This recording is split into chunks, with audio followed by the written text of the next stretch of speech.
بسم اللہ الرحمن الرحیم۔ روایت کم یا درس عبرت۔ ملا عبدالسلام ضعیف طالبان دور میں اسلام آباد میں امارت اسلامی افغانستان کے سفیر تھے۔ وہ طالبان حکومت کے سقوط تک اس عہدے پر فائز رہے۔ ملا ضعیف نے اپنے دور سفارت خصوصاً 9/11 کے بعد امریکی و یورپی میڈیا وار کا جرأت و بہادری کے ساتھ مقابلہ کر کے سفارت کا صحیح حق ادا کیا، جو کہ تاریخ کا ایک روشن باب ہے۔ 21ویں صدی کے ترقی یافتہ دور میں پوری دنیا کے عوام نے ملا ضعیف کو اپنے ملک و مذہب کا بے باکی اور عزم و ہمت کے ساتھ دفاع کرنے پر خراج تحسین پیش کیا اور دنیا کے طاقتور ترین ملک امریکا کی آنکھوں میں آنکھیں ڈال کر بات کرنے پر انہیں سلام پیش کیا۔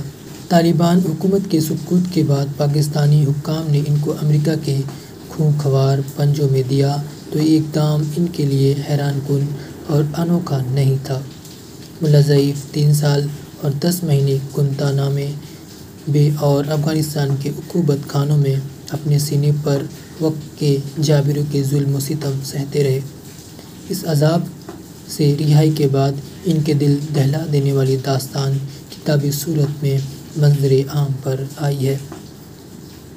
پشتون زبان میں تحریر کی گئی ان کی کتاب میں ایسے روح فرسا واقعات بیان کیے گئے ہیں جنہیں پڑھ کر دل دہل جاتا ہے۔ ملا ضعیف کی اس کتاب کی خاص بات یہ ہے کہ انہوں نے اسے بڑی معروفی اور بے لاگ انداز میں تحریر کیا ہے۔ جہاں انہوں نے گوانتانامو میں تعینات سنگ دل امریکیوں کے مظالم کو صاف صاف بیان کر دیا ہے، وہاں اگر کسی امریکی فوجی یا افسر کا رویہ متاثر کن رہا تو انہوں نے اس کا اعتراف کرنے میں کسی مکھل سے کام نہیں لیا۔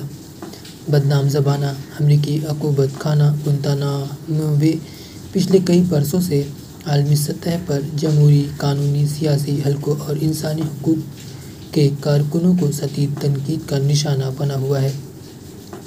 گوانتانامو میں قیدیوں سے روا رکھے جانے والے مظالم کی کچھ جھلکیاں مختلف راویوں کی زبانی پہلے بھی سامنے آ چکی ہیں، لیکن سابق اہم اور ذمہ دار طالبان رہنما نے اس حوالے سے نہایت مفصل اور جامع کتاب تحریر کر کے ان پر تفصیلی روشنی ڈالی ہے اور امریکا کے خوفناک چہرے پر پڑا نقاب اتارنے کی کوشش کی ہے۔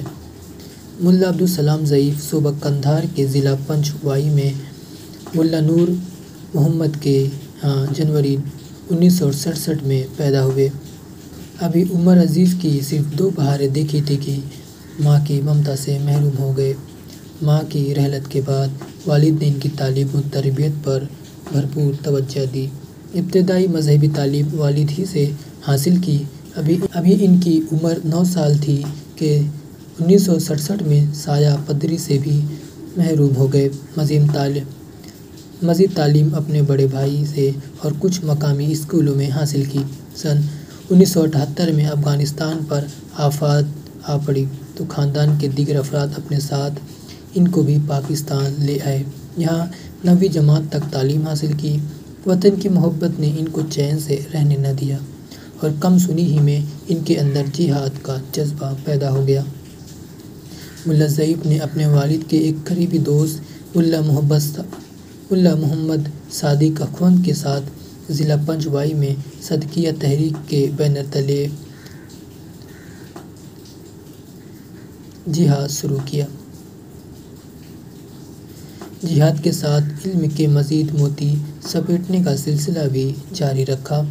صدیقیہ تحریک میں فعال کردار ادا کرنے پر ان کو اس تحریک میں اہم ذمہ داریاں تفویض کی گئی تھیں۔ افغانستان میں مجاہدین کی کامیابی تک وہ مذکورہ تحریک کے لیے بطور رہنما اور مدرس خدمات انجام دیتے رہے۔ اس کے بعد اصول علم کا ادھورا سلسلہ مکمل کرنے کی غرض سے پشاور آئے۔ یہاں دور حدیث کے علاوہ انگریزی اور عربی زبانوں پر عبور حاصل کیا۔ طالبان تحریک کے آغاز سے لے کر اب تک اس سے وابستہ ہیں۔ طالبان نے صوبہ ہرات پر قبضہ کیا تو ان کو یہاں مرکزی بینک کا انچارج مقرر کر دیا گیا۔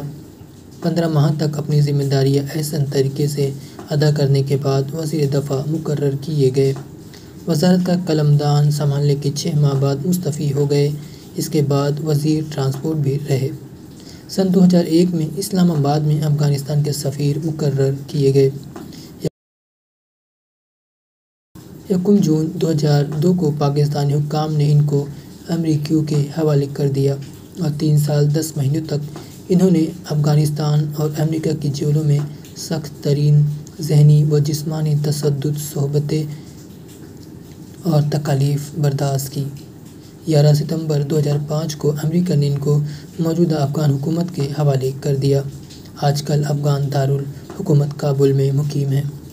ملا ضعیف نے کتاب کیا لکھی ہے؟ اپنی رواداری غم بیان کی ہے۔ اگرچہ یہ کتاب ادب کا کوئی شہ پارہ نہیں ہے، جیسا کہ خود ملا صاحب نے اپنے پیش لفظ میں لکھ دیا ہے، لیکن واضح ہے کہ وقت کے ظالم و جابر اور انسانیت دشمنوں کی طاقتوں کی انسانیت کش تاریخ کا ایک باب محفوظ کر دیا ہے تاکہ آنے والی نسلیں اس سے درس عبرت حاصل کر سکیں، اور یہ بات ہمیشہ ان کے ذہن نشین رہے کہ وحی الہی کے انکار پر مبنی نظام تعلیم کے پروردو سرمایہ دارانہ نظام کے محافظوں، صہیونیت کے سپاہیوں اور تہذیب جدید کے علمبرداروں کا حقیقی چہرہ کیسا ہے۔ ان کی انسان دوستی، جمہوریت، احترام مذہب، امن و امان، انسانی حقوق اور مساوات کے نعرے محض لوگوں کی آنکھوں میں دھول جھونکنے کے لیے ہیں۔ خصوصاً 9/11 کے بعد صدر بش کے صلیبی جنگوں کے آغاز کے اعلان و اقدامات، افغانستان پر ننگی جارحیت اور عراق کے عوام پر آتش و آہن کی بارش کر کے انہیں خاک و خون میں تڑپانے، افغان و عراقی عوام کے ساتھ گوانتانامو اور ابو غریب کے جلاد خانے آباد کرنے کے بعد پوری دنیا کے باشعور عوام اس حقیقت تک پہنچ چکے ہیں کہ اصل انتہا پسند، دہشت گرد اور امن کے دشمن کون ہیں۔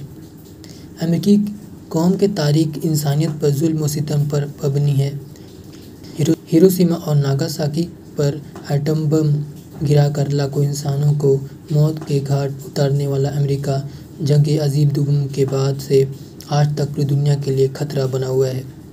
اس کی جنگی پالیسیوں اور افغانستان و عراق پر جنگ مسلط کرنے کی وجہ سے آج 21ویں صدی میں جس طرح پوری دنیا کے عوام خوفزدہ ہیں اور انہیں امن و سلامتی کے حوالے سے تحفظات و خدشات لاحق ہیں، اس سے پہلے ایسا کبھی نہ تھا۔